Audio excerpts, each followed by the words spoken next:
¿Cómo están? Buenos días.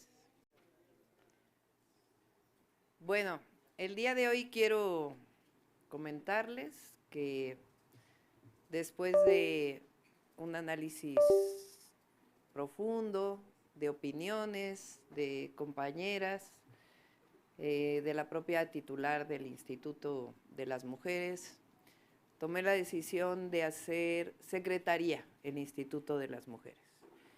Y la titular de la Secretaría de las Mujeres es Citlali Hernández Mora. Bueno, Citlali, como ya la conocen, es una joven de 34 años. Hay, entre Josefina y ella serán las más jóvenes del gabinete.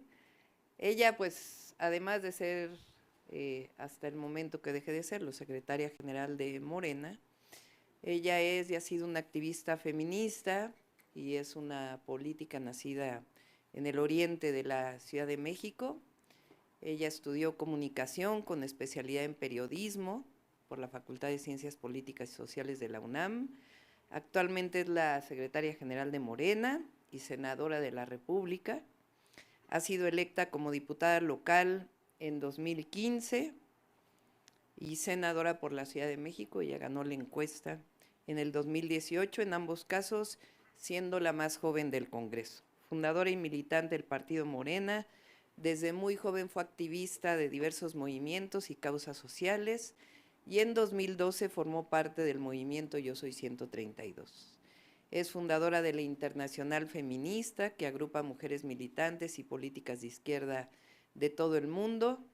Como diputada y senadora, su agenda se ha caracterizado por la defensa de los derechos humanos, la igualdad de género e incentivar la participación y organización ciudadana y de las mujeres.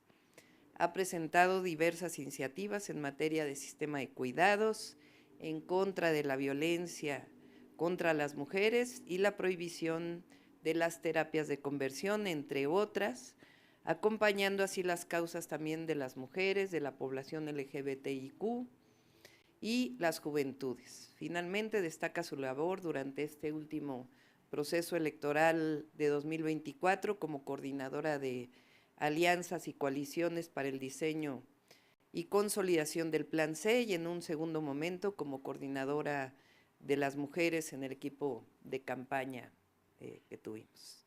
Le voy a pedir a Citla que nos regale un posicionamiento y después, aprovechando que Citla está aquí, que conoce muy bien la ley electoral, después de esta presentación, queremos hacerles un ejercicio de exactamente qué dice la ley y cómo se calculan los diputados plurinominales, con números exactos de la votación emitida.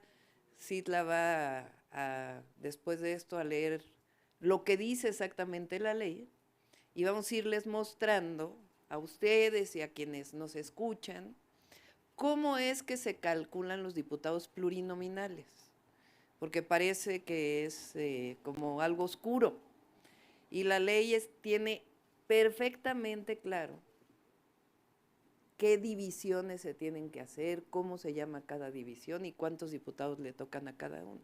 Entonces queremos hacer aquí, aprovechando que Citla conoce mucho de estos temas y que me ayudó a esta presentación, pues a presentarles después cómo se calculan los diputados plurinominales, en particular para el resultado de la votación del 2024.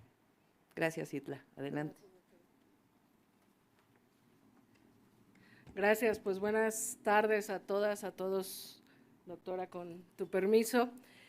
Pues primero quisiera agradecerle a la doctora Claudia Sheinbaum por el alto honor de poder acompañarla en este segundo piso de la transformación, que en sí mismo pues ya es histórico, significa la continuidad del gobierno del presidente López Obrador y también el mandato popular de las urnas que la convirtió en la primera presidenta, así con A, después de 200 años de democracia.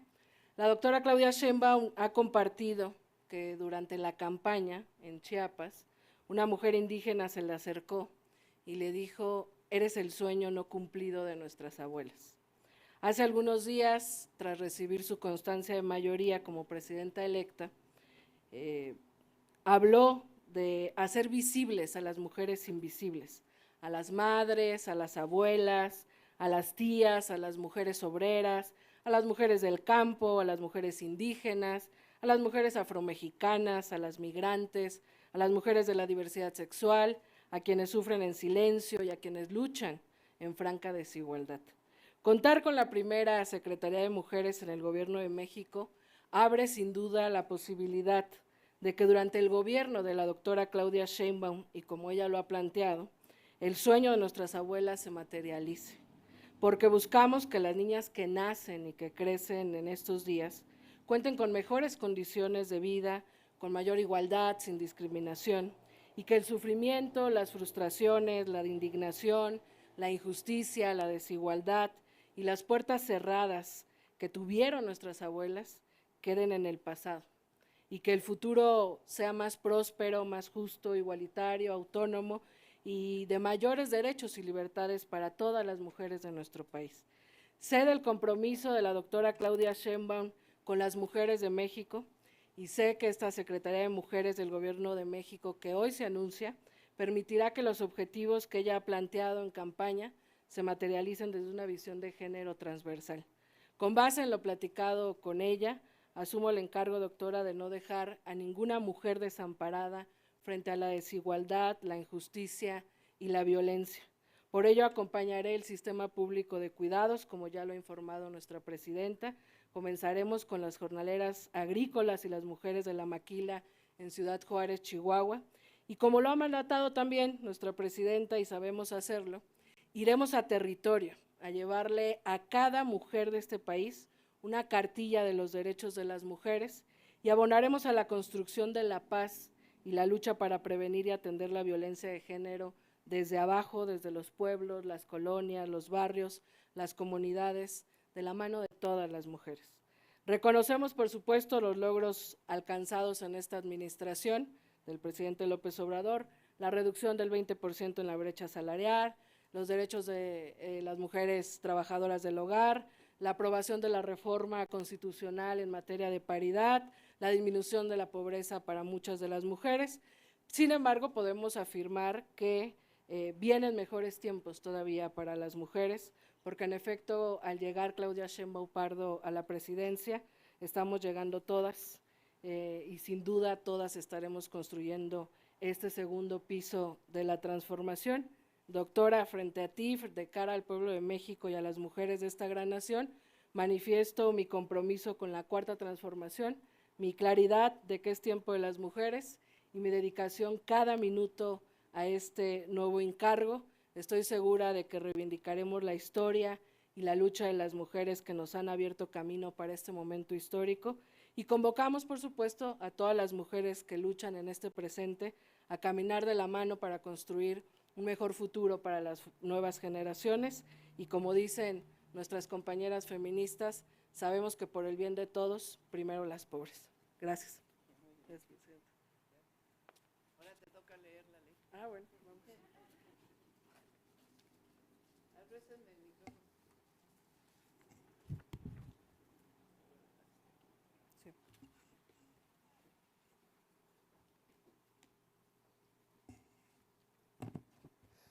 Bueno, como ustedes ya saben, la Constitución dice dos cosas, que no pueden a ningún partido sobre representarse en el 8%, ningún partido, y que ningún partido puede tener por ambas vías 300 diputados. Y la Ley General de Instituciones y Procedimientos Electorales, en el capítulo 3, que justamente habla de la representación proporcional en el artículo 15, dice, se entiende por votación total emitida la suma de todos los votos depositados en las urnas. Para los efectos de la aplicación de la fracción 2 de este artículo, se entiende por votación válida emitida la que resulte de deducir la suma de todos los votos depositados en las urnas, es decir, la suma de todos, los votos nulos y los correspondientes a los candidatos no registrados. Esa es la votación total emitida que aquí está muy bien expresada. A ver, Este es el resultado de la votación total para diputados nacional, la que viene de los cómputos distritales, que está en la página del Instituto Nacional Electoral. Entonces, la votación emitida, que es esta que lee Citlali, resulta de quitarle los votos nulos, los votos de candidatos sin registro, Independiente. y quitarle los votos del PRD, que no tuvo registro. Eso es lo que dice la ley. A ver otra vez, Citla. Sí, dice, se entiende por votación total emitida la suma de todos los votos depositados en las urnas. Esta. Para los efectos de la aplicación de la fracción 2 del artículo 54 de la Constitución, se entiende por votación válida emitida. Aquí está, votación nacional emitida o votación válida emitida. La que resulte de deducir de la suma de todos los votos depositados en las urnas, los votos nulos y los correspondientes a los candidatos no registrados. ¿Sí? Entonces, este es un número muy importante porque este es la votación a partir de la cual se calculan los plurinominales. Luego, ahora sí, adelante. Dice, en la aplicación de la fracción 3 del artículo 54 de la Constitución, para la asignación de diputados de representación proporcional, se tenderá como votación nacional emitida, bueno, la que resulte de deducir la votación total emitida, esto que ya explicó la doctora, y luego dice, ningún partido político podrá contar con más de 300 diputados por ambos principios. En ningún caso un partido político podrá contar con un número de diputados por ambos principios que representen un porcentaje del total de la Cámara que exceda 8 puntos de su porcentaje. Artículo 16. Para la asignación de diputados de representación proporcional, conforme a lo dispuesto en la fracción 3 del artículo 54 de la Constitución, se procederá a la aplicación de una fórmula de proporcionalidad pura integrada por los siguientes elementos. A, cociente natural, y B, resto mayor. El cociente natural es el resultado de dividir la votación nacional emitida entre los 200 diputados de representación proporcional. Aquí está. Ese cociente natural es la base para calcular el número de pluris. Ese cociente natural, que es la votación nacional emitida, que resulta de la votación total, quitándole los votos nulos, quitándole votos por diputados independientes, quitándole votos de los partidos que no alcanzaron registro, y se divide entre los 200 diputados que se van a repartir. Recuerden que son 500 diputados, 300 de mayoría, los que ganaron directamente en su distrito, más 200 de representación proporcional. Entonces es la votación nacional, que ya dijimos cómo se obtiene, entre los 200 diputados, y eso se le llama cociente natural. Entonces el cociente natural en el 2024 es 278.527.99. Luego el resto mayor es el remanente más alto entre los restos de las votaciones de cada partido político, una vez hecha la distribución de curules mediante el cociente natural, es decir, para tener esto… No, regresen. El resto mayor se utilizará cuando aún hubiese diputaciones por distribuir. Artículo 17. Una vez desarrollada la fórmula prevista en el artículo anterior, se observará el procedimiento siguiente. A. Se determinarán los diputados que se le asignarían a cada partido político conforme al número de veces que contenga su votación el cociente natural. A ver, espérame ahí. Entonces, Morena tuvo 24.286.317 votos. Se divide entre el cociente natural. Eso queda 87.2 diputados. Es importante el decimal, ahora les explico por qué. El PAN tuvo 10.049.375 votos entre el mismo cociente natural.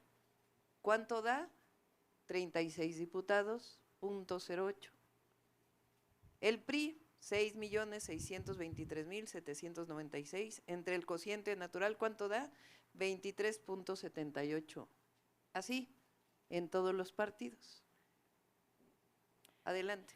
B. Los que se distribuirán por resto mayor que ya habíamos dicho que era Déjale el aquí. resto mayor, si después de aplicarse el cociente natural quedara en diputaciones por repartir, siguiendo el orden decreciente de los votos no utilizados para cada uno de los partidos políticos en la asignación de curules. Si sumamos todos estos, el entero, o sea, quitándole el decimal, nos dan 197 diputados. Quiere decir que faltan 3 para los 200. ¿Cómo se asignan esos 3? Los que se llama el resto mayor, quiere decir el decimal que se acerque más a la unidad. ¿Quiénes son? El PT, el Verde y el PRI. Entonces al PRI le tocan 23 diputados más 1. Al PT le tocan 11 diputados más 1 y al Verde 17 diputados más 1. A los otros dos, como el decimal es menor, ya no les tocaría. Así se asigna el resto mayor. Ahora regrésense. Síguele, Citlali. Sí. 3. Una vez deducido el número de diputados de representación proporcional excedentes, al partido político que se haya ubicado en alguno de los supuestos del párrafo anterior, se le asignarán los curules que les corresponden en cada circunscripción en los siguientes términos. A. Se obtendrá el cociente de distribución, el cual resulta de dividir el total de los votos del partido político que se halla en ese supuesto entre las diputaciones a asignarse al propio partido, que es lo que ya enseñó la doctora. B. Los votos obtenidos por el partido político en cada una de las circunscripciones se dividirán entre el cociente de distribución asignado conforme a números enteros, las curules para cada una de ellas, y C. Si aún quedaran diputados por asignar, se utilizará el método del resto mayor, que también ya lo explicó la doctora, previsto en el artículo anterior. Entonces, en realidad esto se divide para las 5 circunscripciones. Nosotros lo hicimos nada más a nivel nacional. Entonces, ¿qué es lo que pasa? Le toca al PT 11 diputados más 1. Al Partido Verde 17 diputados más 1, que ya explicamos. A MC 23 diputados. Al PRI 23 diputados más 1, que es el resto mayor por los decimales que ya explicamos. Al PAN 36, a Morena 87. Ahora pásenme la otra gráfica de la final. ¿Se alcanza a ver? Más o menos. Ahorita se los pasamos. Bueno, fíjense, para hablar de supuesta sobrerepresentación, el PAN tuvo 32 diputados de mayoría. Le tocan 36 de representación proporcional. ¿Quién está sobrerepresentado? Digo, si usamos la palabra, el PRI ganó 9 distritos, le tocan 24.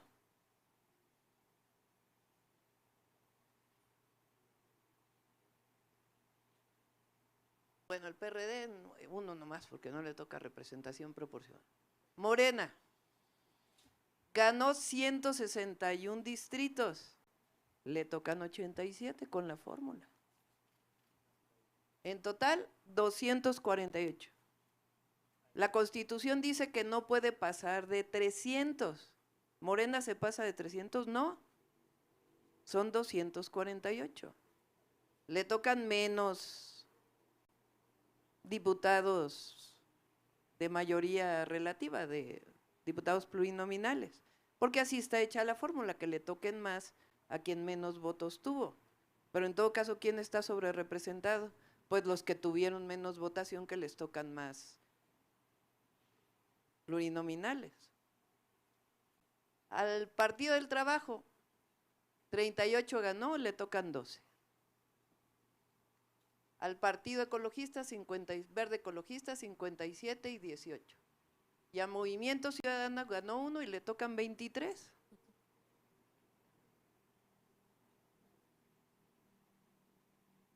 Así está hecha la fórmula que dice la ley.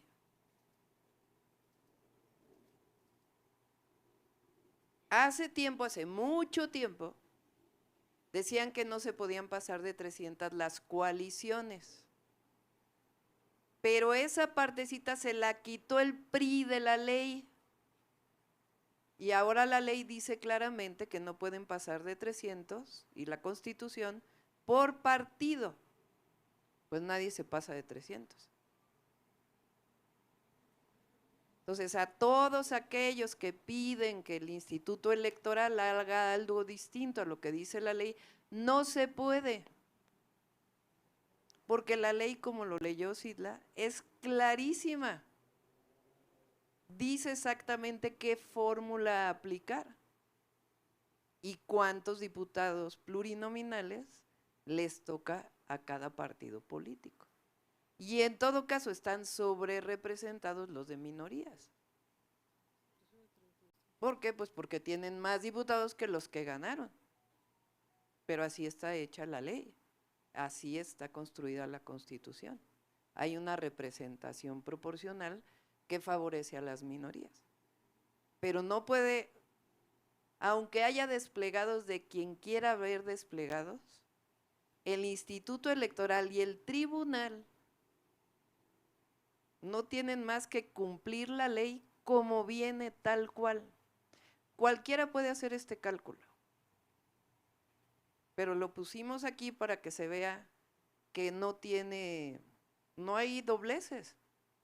Es sencillamente lo que dice la Constitución y lo que dice la ley electoral que le corresponde a cada quien. Ya lo que no hicimos aquí fue cuántos tocarían por circunscripción, que también está perfectamente claro en la ley. Esto es lo que les queríamos presentar. Sí, a todos los que, a la marea, ¿cómo le dice Noroña? El suspiro rosa.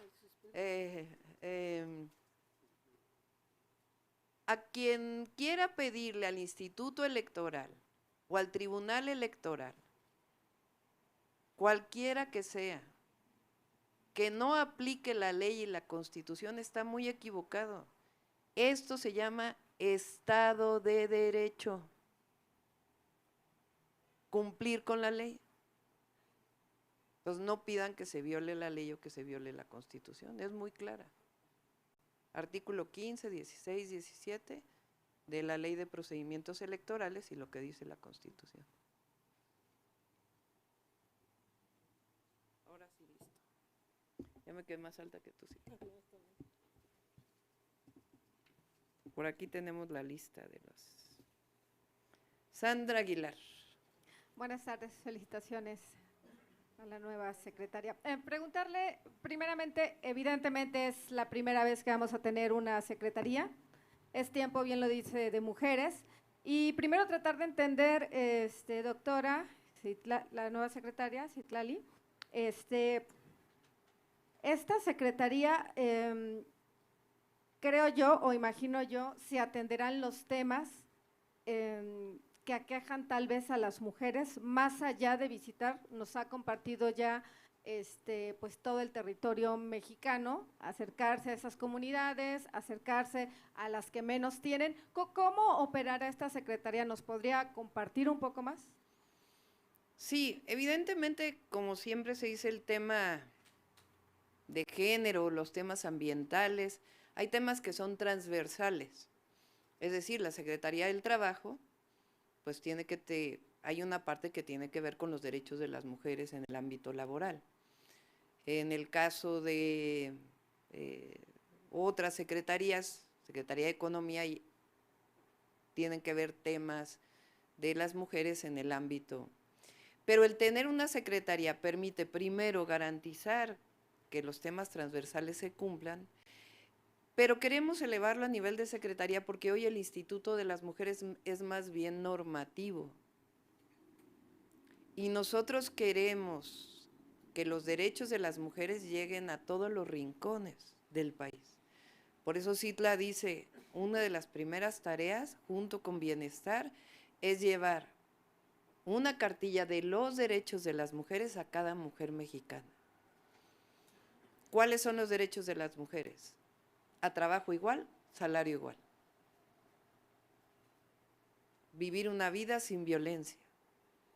¿A dónde se pueden acercar en caso de vivir violencia en sus hogares?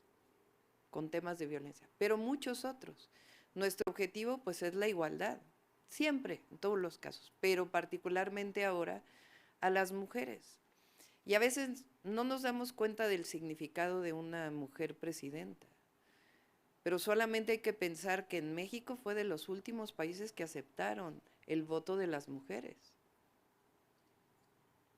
70 años en 200 años de la República Independiente, o más de 200 años de República, de Independencia. Ha tocado un tema, evidentemente el presente en muchas mujeres es el tema de erradicar o una vida más bien sin violencia.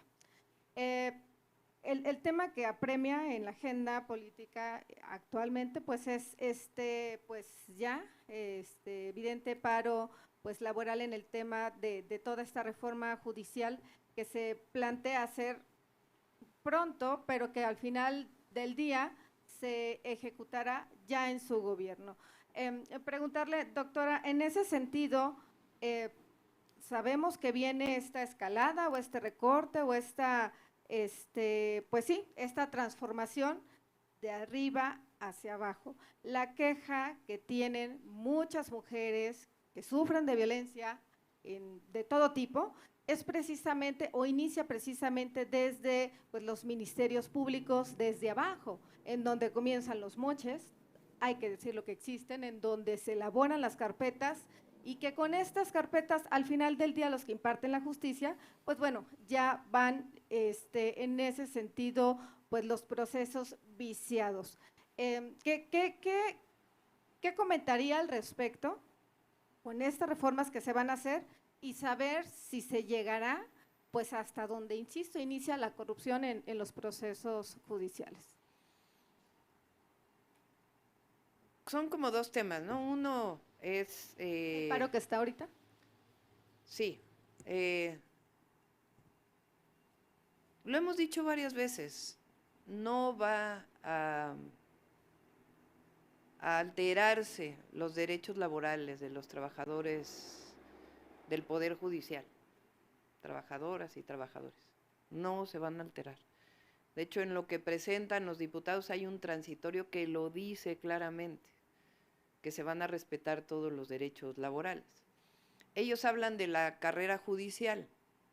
La carrera judicial se va a respetar, pero en el caso de jueces, magistrados y ministros, la decisión final de quién va a ser juez, magistrado, ministro, pues le corresponde al pueblo de México, porque va a ser electo. De hecho, un secretario, secretaria de acuerdos de un juzgado, a veces trabaja más y nunca tiene las posibilidades de ser juez, porque se asigna desde arriba. Ahora va a poder participar en la elección. Y la propuesta que se hace es que incluso haya una convocatoria, porque se había pensado que, por ejemplo, lo que le corresponde al Ejecutivo, la presidenta iba a decir, pues yo propongo a fulano, mengano, sutano.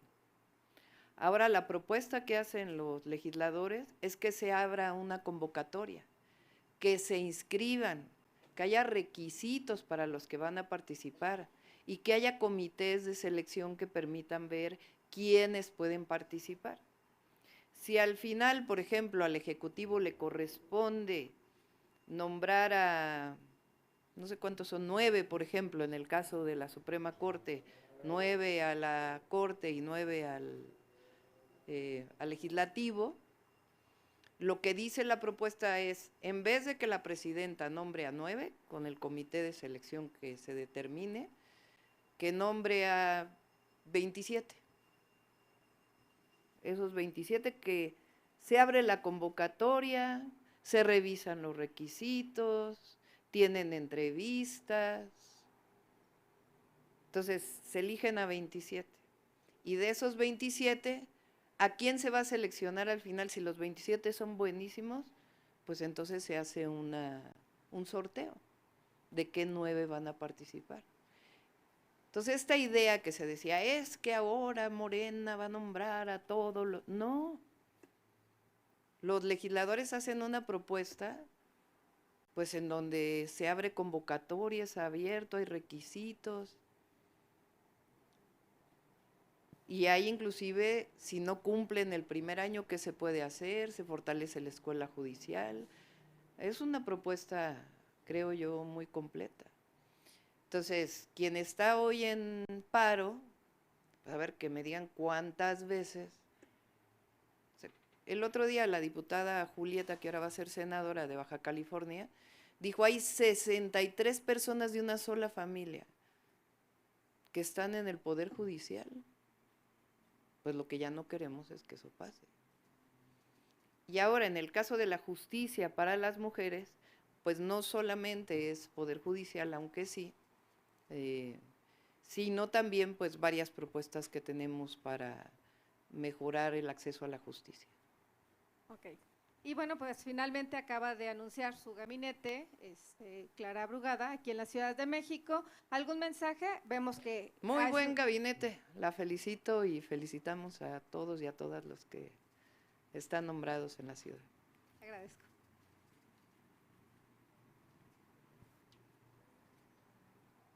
Yaret Sigue Arciniega, Yaret. Ajá. Yaret Arciniega de Revista Fortuna. Presidenta, hoy iniciaron los trabajadores del Poder Judicial un paro y el Consejo Coordinador Empresarial se manifestó por mantener el esquema de plurinominales para impedir la reforma judicial. Y luego vimos a la presidenta de la Suprema Corte de Justicia felicitándola vehemente.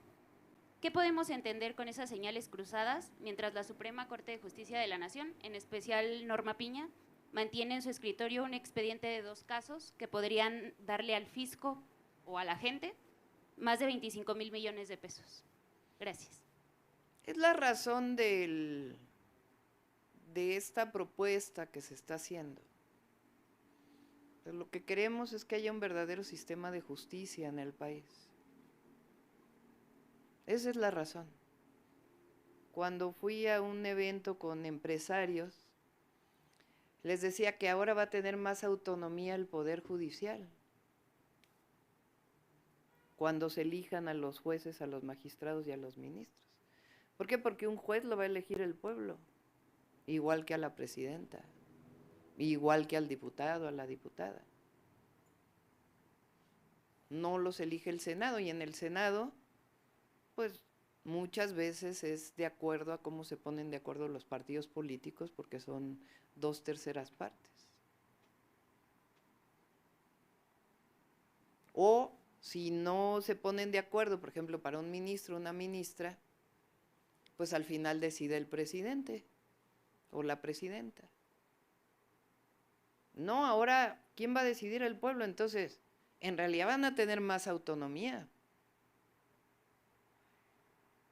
Porque no va a ser de que le deben al presidente, a la presidenta, o al senador fulano de tal, o a la senadora fulana de tal su espacio en la corte, o en una magistratura, o al su jefe. No, se lo deben al pueblo. Entonces, por eso la propuesta lo que busca es un mejor sistema de justicia en nuestro país. Y no hay que tenerle miedo a la democracia. No hay que tenerle miedo, al revés. Todos aquellos que dicen hablar por la democracia, pues vamos a que… Hay democracia en el Ejecutivo, porque nos elige el pueblo de México y hay incluso revocación de mandato. Hay democracia en el Legislativo porque a los diputados y diputadas los elige el pueblo de México. ¿A qué vamos? A que en el Poder Judicial también haya democracia. Y no por eso significa que no van a hacer bien su trabajo, al revés, porque se deben a quien los eligió.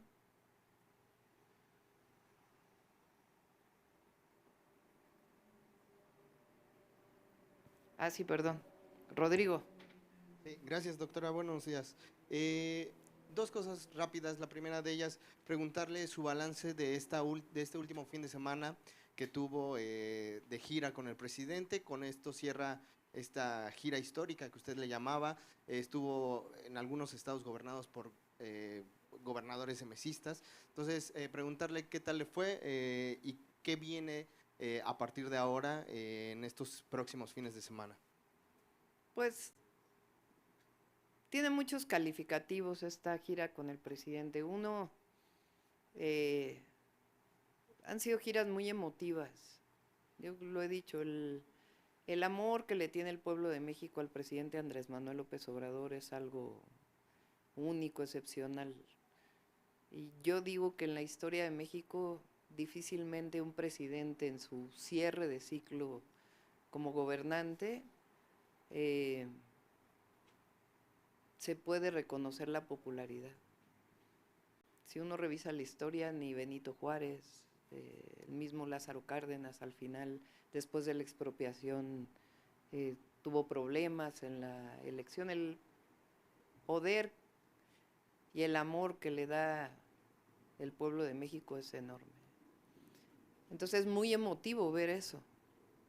No, ya lo habíamos visto, lo conocemos, llevamos muchos años con el presidente, pero observarlo en el cierre de su sexenio, pues es algo muy hermoso, la verdad.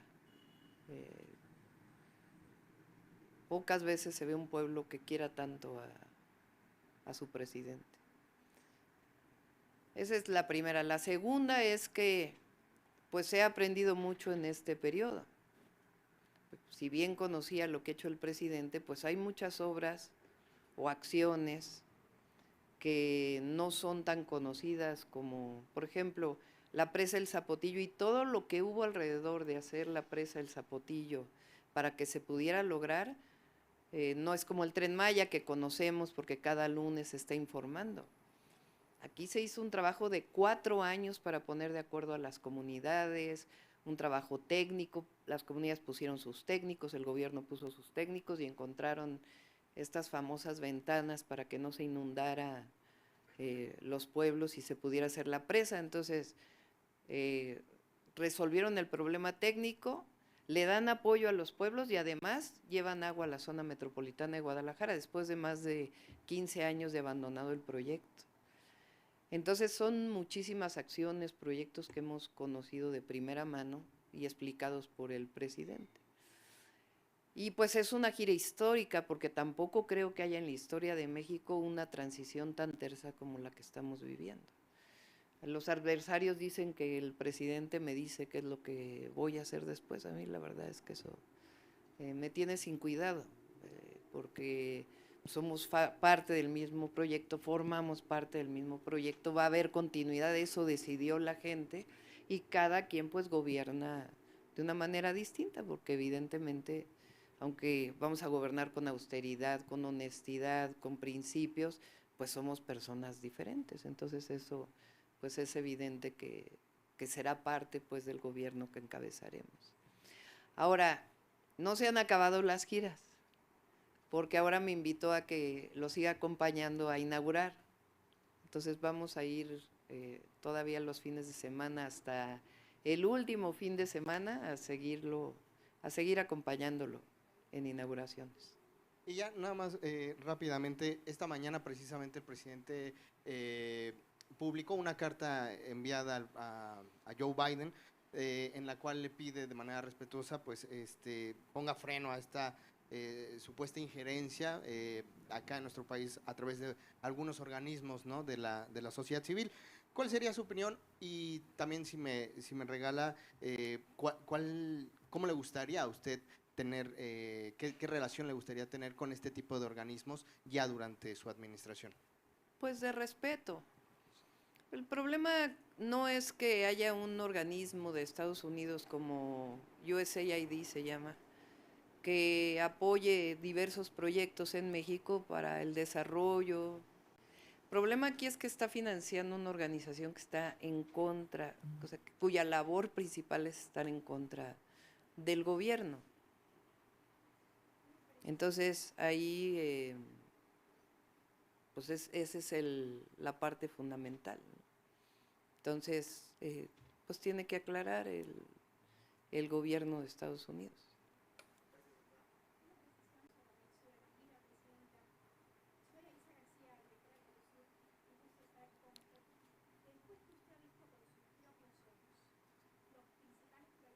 Préstenle el micrófono a este Mau, por favor.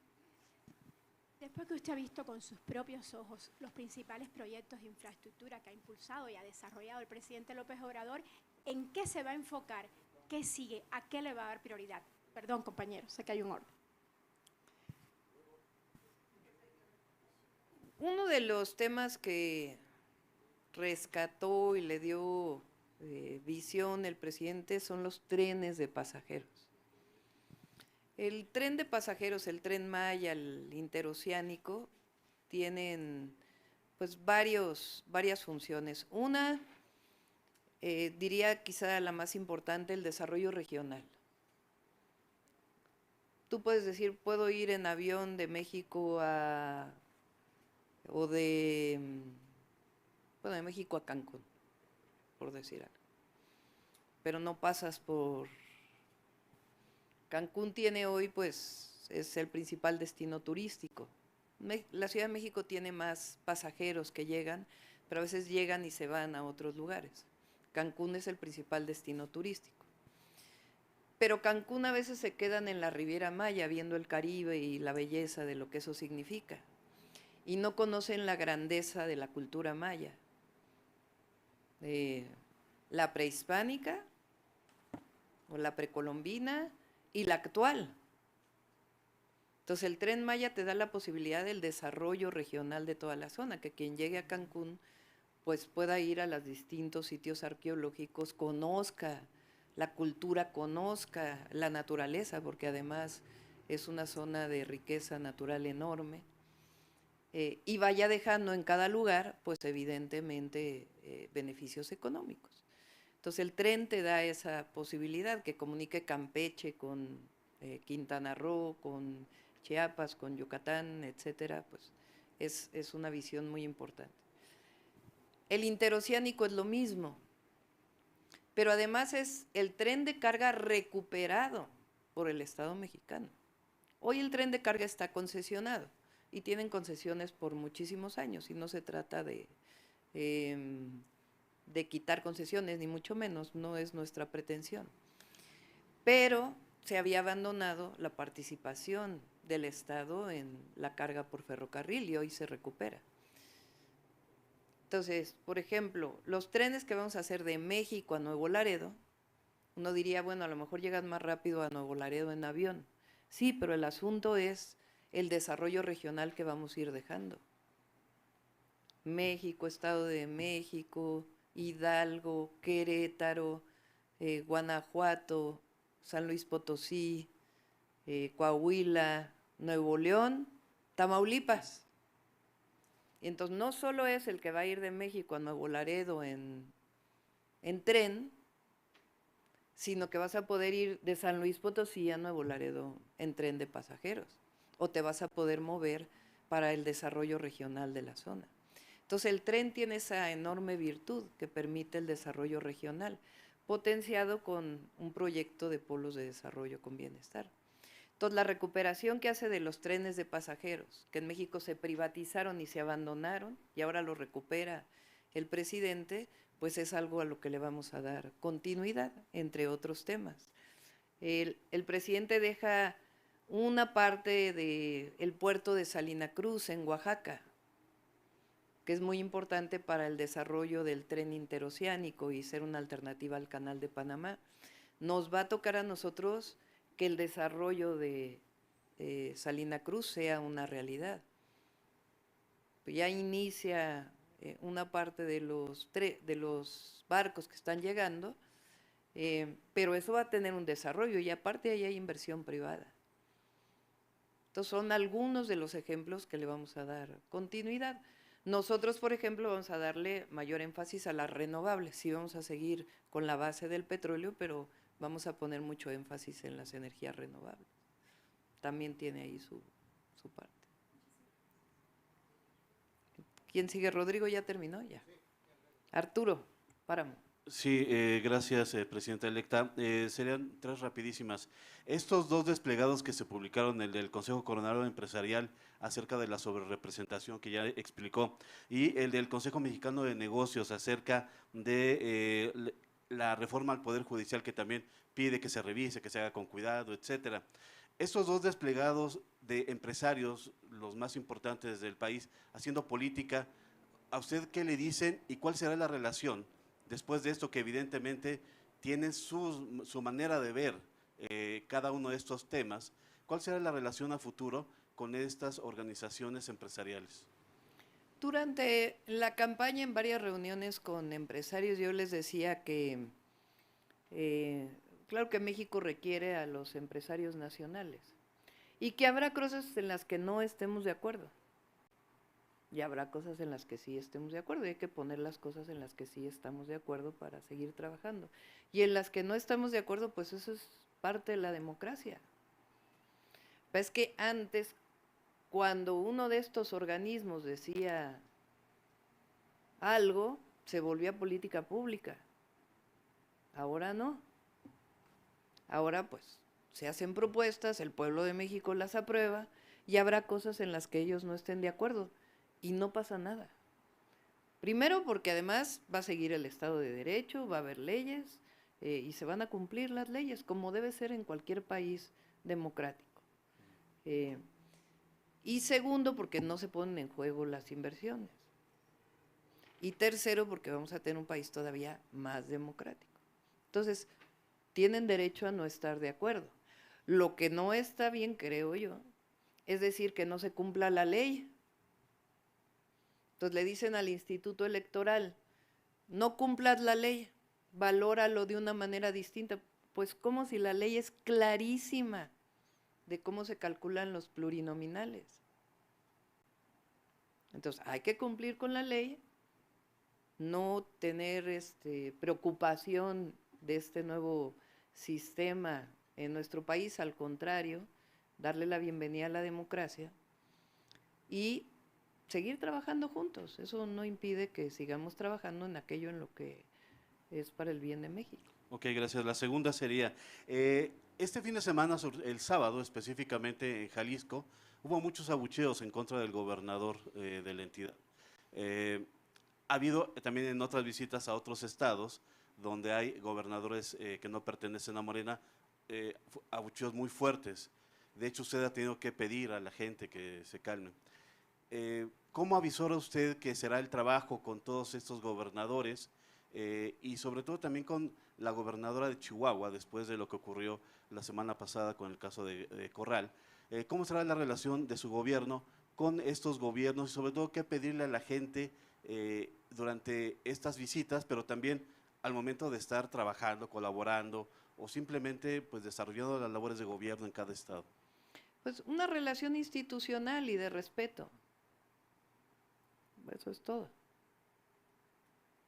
O sea, cuando hay relación, en Chihuahua gobierna la gobernadora, hay cosas que hace con las que no estoy de acuerdo, pero a mí me toca también gobernar al pueblo de Chihuahua, pues soy la presidenta electa, en su momento la presidenta constitucional, me tocará gobernar también al pueblo de Chihuahua. Entonces, todo lo que hagamos por el bien del pueblo de Chihuahua, pues tiene que haber colaboración y coordinación. Y habrá cosas pues en las que no estamos de acuerdo y también hay que decirlas. No pasa nada. Ok. Y lo último, rapidísimo nada más. El caso de la Secretaría de la Mujer. Hubo mucha polémica en la administración actual todavía cuando al inicio se plantearon qué programas se mantenían, qué programas no se mantenían, qué desaparecía y qué no. Recuerdo mucho cuando ya no se continuó con los albergues para mujeres que eran víctimas de violencia. Usted lo ha dicho, de hecho, en la Ciudad de México, las mujeres no tenían por qué ir a un albergue, sino mantenerse en su casa. Y en el gobierno federal se desaparecieron todo este tipo de albergues que protegían o que arropaban a mujeres. ¿Cuál será, con esta secretaría que usted anuncia hoy, la protección que se dará a las mujeres que son víctimas de violencia? Me llama la atención, ¿cuál será, si habrá un viraje, si se mantendrá, si habrá un cambio? Sí, se siguen apoyando refugios, ¿eh? No es cierto que no se apoyen. Lo que pasa es que en los gobiernos anteriores, como en el caso de las estancias infantiles, no es que uno esté en contra de que haya espacios para los la primera infancia para que sean cuidados y educados. Yo no le llamo ni estancias infantiles porque está pervertido ese nombre, ni guarderías porque no se trata de guardar a los niños. De hecho, en la ley de educación está la educación inicial, por eso hablamos de centros de educación inicial. Pero en el pasado eran negocios. Entonces, la subrogación de todas esas actividades que en todo caso le corresponden al Estado, se convirtieron en negocios privados. Y eso es lo que no estamos de acuerdo. Y en algunos casos, no siempre, también había abusos en ciertos temas. Entonces, claro que vamos a trabajar con organizaciones de mujeres, organizaciones civiles, le tocará a Citla, siempre que estemos hablando de los derechos de las mujeres, no de recursos económicos que se dispersan, porque así era antes. Entonces, claro que vamos a trabajar y se mantienen los refugios, pero vamos a hacer esta ley que sea nacional, que se llame El agresor sale de casa, para que las mujeres se puedan quedar en su casa cuando son agredidas. Y por último, de mi parte, va a seguir entonces de gira con el presidente cada fin de semana. Ya también hablaron, sé que está un poquito lejano, pero el 15 de septiembre lo va a acompañar a Palacio Nacional. Pues supongo que sí, pero todavía no hemos hablado de eso. Me gustaría. Claro que sí. Gracias. Creo que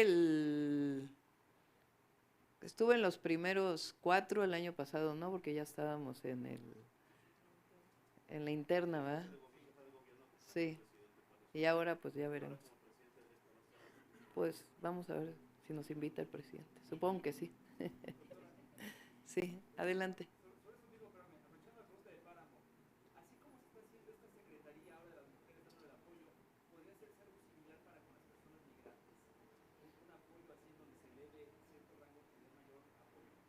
No, las únicas dos, de hecho tuve mis dudas en el caso de la Secretaría de las Mujeres, porque no se trata de estar creando secretarías para cualquier tema.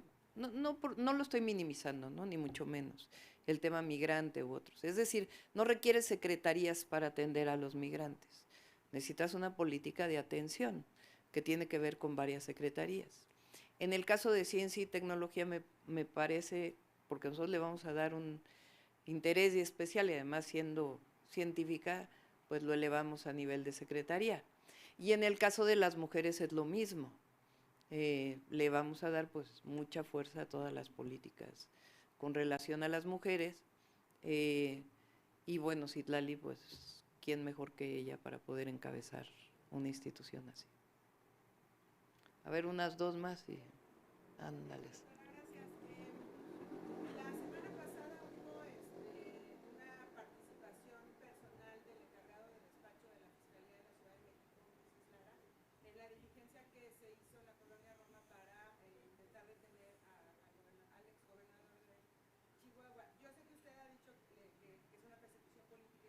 Mi pregunta va en el sentido de que si fue correcto que el encargado del despacho se presentara personalmente con que es colaborador de su equipo, cuando no hemos visto que lo haya hecho igual en otros casos.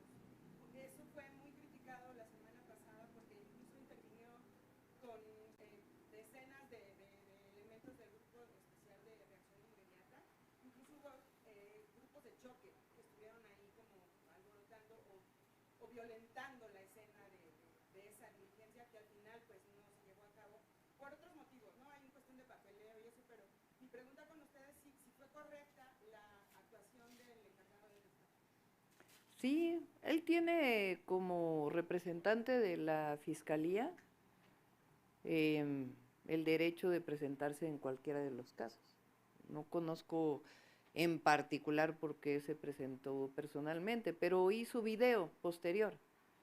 Y en el video explica claramente que no había una aprobación de colaboración de la Fiscalía de la Ciudad de México para la detención de Javier Corral, que lo que hubo creo que fue un papel que sellaron, por eso no quiere decir que hayan aprobado la colaboración. Entonces, él frente a esta situación, pues decide apersonarse, no lo veo mal. ¿No es un conflicto de intereses, doctora? Ahí ¿Por qué es la fiscalía? Sí, pero tomando en cuenta que Javier Corral es integrante de su equipo, que usted ha dicho en múltiples ocasiones que hay una persecución política en su contra y que de pronto llegue el propio fiscal, insisto, no lo habíamos visto en otras diligencias, que llegue personalmente, que se lo lleve en su camioneta y que se arme todo un operativo de seguridad para... Pues alguna razón ha de haber tenido para hacerlo de manera personal, pero es legal lo que hizo. Mal o si hubiera sido algo que no fuera, que no estuviera dentro de sus atribuciones, pero está perfectamente dentro de sus atribuciones. Pues está dentro de las atribuciones del fiscal o del responsable de despacho de la fiscalía. Pues él tiene que decir cómo actúa en otras circunstancias, pero no hizo nada fuera de sus atribuciones. Si hubiera estado fuera de sus atribuciones, pues a lo mejor, ¿no? Pero no, es su atribución. Pues está dentro de sus atribuciones el presentarse frente a una ilegalidad, ¿no? Adelante. Gracias, doctora. En temas de corrupción, siguiendo un poco de este tema, ¿en algún momento le pidió Javier Corral apoyo para esta situación? Porque sí, la verdad es que es muy llamativo que el propio encargado de despacho se haya presentado.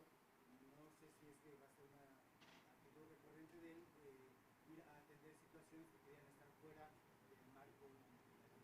Pero no está fuera del marco de la ley, ahí no coincido. No, o sea, me refiero a que él dice que era ilegal la actuación de los elementos de la Fiscalía de Chihuahua porque no estaban debidamente autorizados para eso. Por eso digo, malo sería que no estuviera dentro de sus atribuciones, pero está dentro de las atribuciones del encargado de despacho.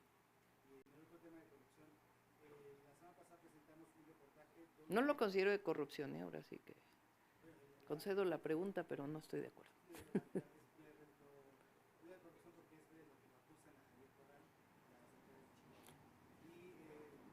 Aunque ya demostró él, ha estado sacando videos, entrevistas, que no es así.